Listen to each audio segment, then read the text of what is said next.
तुका म्हणे चाकून सांगे मग अनुभव आहे हा त्यांचा अनुभव आहे. मग त्यांनी काय केलं महाराज?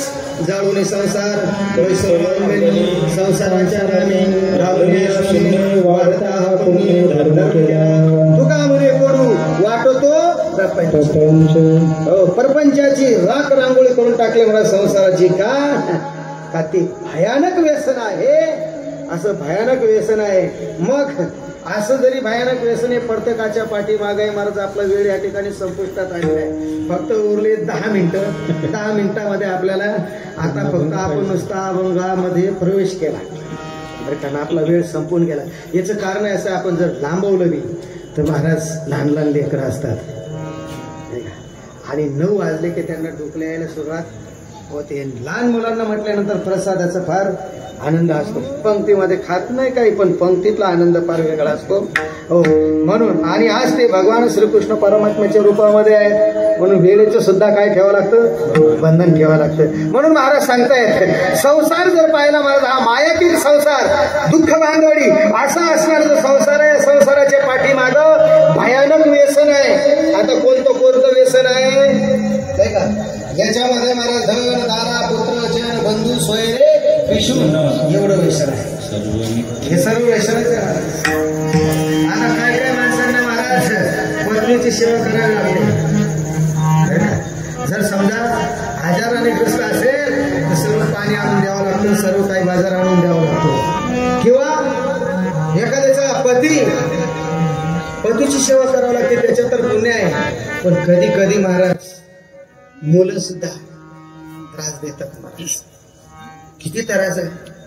बापाने हाडाचं कार्य केलं, रक्ताचं पाणी केलं, राबरा नाना सायाचे प्रपंच संपत्ती मिळवली पण मुलं त्याकडे पाहत नाहीत महाराज. तोही त्रास आहे. एक बोलता एक मुलगा आहे पण संध्याकाळचे 8 वाजले 9 वाजले बाप बंगल्याला नुसता गरका मारत असतो. अजून कसा आला नाही काय सांगा काय तो येईपर्यंत बोलत नाही. पण त्याची गाडी एकदा घरी आली का मग अंग टाकतो. केवढं व्यसन भयानक आहे महाराज. अशा अनेक प्रकारचे दुःख आहेत प्रपंचातले. पण सार गोष्ट हेच प्रपंचातलं दुःख म्हणजे काय? व्यसन आहे. पण या व्यसनातून बाजूला होऊन आम्ही काय केलं म्हणलं मग कशामुळे बाजूला झाले? याचं एकमेव कारण काय हे का? या संसाराच्या अंगी काय व्यसन. आता अंगीकार ज्याचा आपण अंगीकार केला ते दुःखाला कारण ठरतं. आता अंगीकार करणं म्हणजे काय? पत्नी माझी, घर बंगला माझा, गाडी माझी म्हणणं हे दुःखाला कारण आहे. हे तर काय संबंध आहे का आपला? मला सांगा माऊली ज्ञानोबराय सांगतायत कौणाचे मायबाप कौणाचे मागच्या जन्मामध्ये हे आई वडील होते, ही पत्नी होती. बरं पुढे तरी राहणार आहेत का? नाही महाराज. मग हे असणार जे आहे म्हणजे असणार. अजून याच बारीक चिंतन जर केलं ना महाराज या देव संबंधाने तुमचा आपला तोही टाळ मिळणार नाही. आलो आपण आता आपल्याला जे नाव आहे हे आपण नाव घेऊन आलो बरं नाही महाराज. नावही घेऊन आलो नाही, नाव घेऊनही जात नाही. दोन्ही गोष्टी नाही मध्येच असणार आहे. आता मला सांगा हे तुम्हाला आपल्याला ठेवलेलं नाव आहे माऊली ज्ञानोबराय सांगा उपजल्या बाळकाशी नाव नाही ते पाशी ठेवलेल्या नावाशी उदित उठे. अरे हे ठेवलेलं नाव आहे मग आपलं खरं काय? बरं हे शेवटपर्यंत टिकतंय का? तुकोबाईंचं अजून दुसरं प्रमाण आहे. दिली तिळांजली ज्याचा त्याची म्हणजे नाव सुद्धा शिल्लक राहत मध्येच असणार. हे काय हे असणार जे ना महाराज यालाच व्यसन म्हणतात. ही माया नदी आहे. ही माया आहे. तुमच्या आपल्याला देवाने काय टाकली? माया टाकली. माया करणं फार अवघड आहे आणि ती व्यसनाच्या रूपाने आली. पण याच्यातून जर बाजूला व्हायचं असेल तर एकमेव साधन महाराजांनी सांगितलं आणि ते साधन म्हणजे कीर्तन सांगितलं. महाराज आम्ही या कीर्तनाने शुद्ध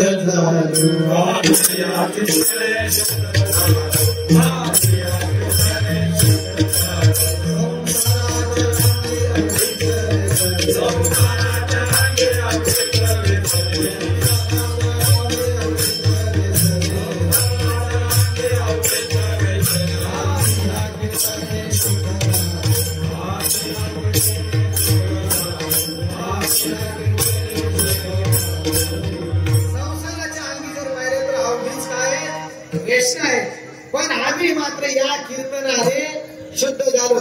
आता हे कोणतं कीर्तन आहे? कीर्तनाचे आणि नटनाचे हसले व्यवसाय प्रायचित्ताचे, जे नावच नाही पापाच्या आयुष्यात.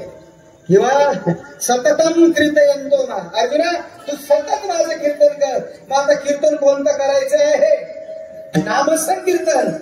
साधन पै जळतील पापी, जन्मांतराचं जरी पाप असलं तरी त्या नामचिंतनाने त्या कीर्तनाने जळून जात. पण ते कीर्तन कसं केलं पाहिजे महाराज? कीर्तनचा अंग होय अंग हरिरूप. हरिरूप झालं पाहिजे, अंग हरिरूप झालं पाहिजे. मग हरिरूप होणे याचा अर्थ काय?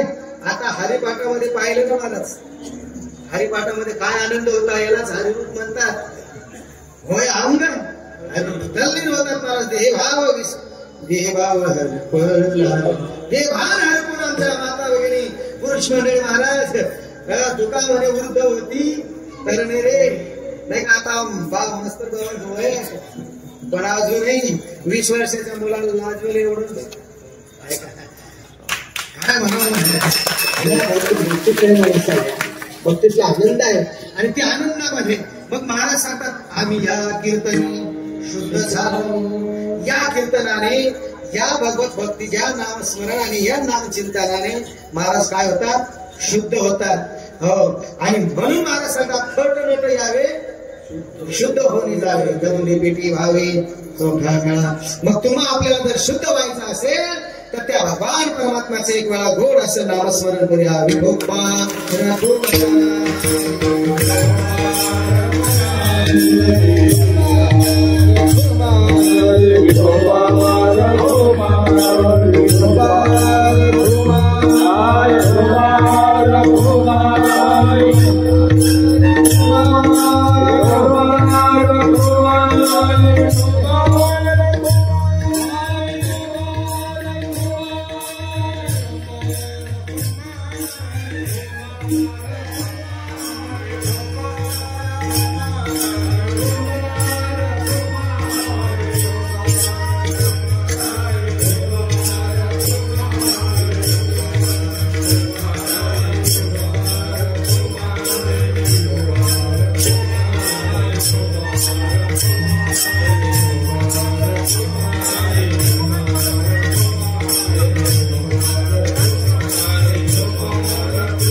आम्ही ह्या कीर्तनाने शुद्ध झालो, आम्ही ह्या कीर्तनाने शुद्ध झालो असं असणारं जे भगवत चिंतन आहे, कीर्तन आहे, हे सर्व गेल्या अनेक वर्षापासून आपण हा नेम कमी ठेवला आणि सर्व खेळीमेळीच्या वातावरणामध्ये हा आनंद उत्सव भगवान परमात्म्याच्या जन्म उत्सव हे आपलं कीर्तनी सप्ताह आहे. हे सप्ताहाचं आयोजन आहे. या भगवत चिंतनाने नाम चिंतनाने तुम्हा आपल्याला शुद्ध व्हायचं आहे. का शुद्ध व्हायचंय? आता शुद्धतेबद्दल जर पाहू गेलं तर शुद्ध काय काय वस्तू आहे या ठिकाणी महाराज हिमालय संगीत शुद्ध आहे किंवा मावळी जे जे शुद्ध आहे उदार प्रसिद्धे अनवक्त आनंदे वर्षे शुद्ध या पदाचं वर्णन करत असताना गोड चिंतन मांडलेलं आहे. आणि त्या नामस्मरण सार गोष्ट महाराज नाम चिंतनाने जे कसा होतो शुद्ध होतो. पवित्र चिवय देह त्याचा आणि पाठामध्ये माऊली ज्ञानाला सांगतो देह त्याचा देह पवित्र होतो. कशामुळे? नामस्मरणामुळे. अजून सुद्धा महाराज पवित्र तो देह वाणी पुण्यवंत जवदे अच्युत सर्व काळ तयाच्या चिंतने निदिसे तयाच्या चिंतने तरतीर दोषी जळतीर राशी पातकाच्या असं असणार जय महाराज तो देह पवित्र असतो भगवत चिंतनाने म्हणून तुकोबाई सांगतात आता आम्ही या कीर्तनाने काय झालो शुद्ध झालो आणि हा शुद्ध मार्ग ज्या संतांनी तुम्हाला आपल्याला दाखवला त्या संतांचे एक वेळा भजन करूया ज्ञानेश्वर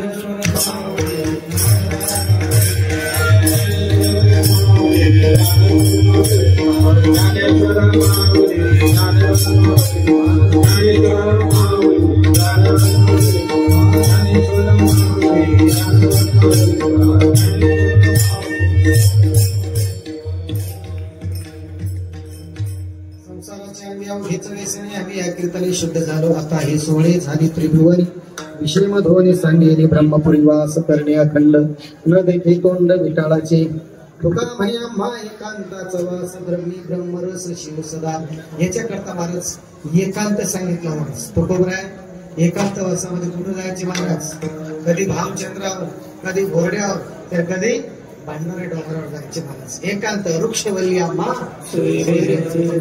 त्याच्यामध्ये आनंद आणि अशा ठिकाणी त्यांनी साधना केली आणि ती साधना तुम्हाला आपल्याला जर साध्य करायची असेल तर जाणकाराला विचारायचं नाही पुरुषता सांगेल ही तर गुज मात वैसुरी एकांत सर्व गोष्टी परमार्थ हा एकांताचा आहे आणि म्हणून त्या ठिकाणी महाराज सांगतात तुका म्हणे आम्हा एकांताचा वास ब्रह्मी ब्रह्म रस शिव सदा एकांताचा वास सांगितला महाराज आणि ब्रह्मी ब्रह्म रस सुखी शिव ब्रह्मानंदा गाऊ राम नाम काळभूत करू वासुदेव स्मरण असो चिंतन गोड आहे पण जाता जाता या ठिकाणी जय भाविक आहेत कारण आहे महाराज आजची गरज अशी आहे एकच मिनिट घेतो आणि सेवा समर्पित करतो